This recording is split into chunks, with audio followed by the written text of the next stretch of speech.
یہاں آپ کو اپڈیٹ کریں گے۔ کور کمانڈر پشاور نے ڈسٹرکٹ ہیڈ کوارٹر اسپتال خار میں خودکش دھماکے کے زخمیوں کی عیادت کی ہے۔ مزید جانتے ہیں ڈان نیوز کے بیورو چیف اسلام آباد افتخار شرازی صاحب سے۔ جی شرازی صاحب بتائیے گا۔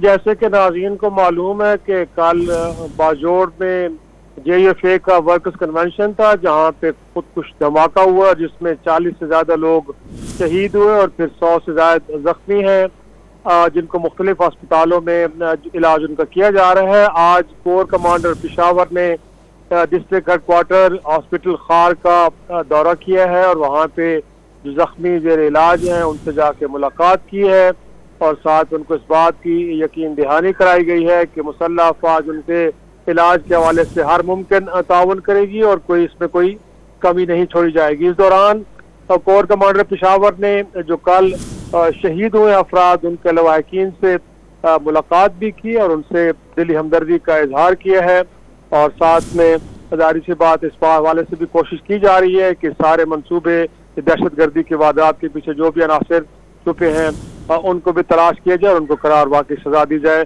تو آج کور کمانڈر پشاور نے ڈسٹرکٹ ہیڈ کوارٹرز ہسپتال خار کا دورہ کیا ہے اور وہاں پہ زخمیوں سے ملاقات بھی کی ہے اور جو شہداء ہیں ان کے لواحقین سے بھی ملاقات کی ہے۔ جی بہت شکریہ افتخار شرازی صاحب، ہمیں اپڈیٹ کر رہے تھے۔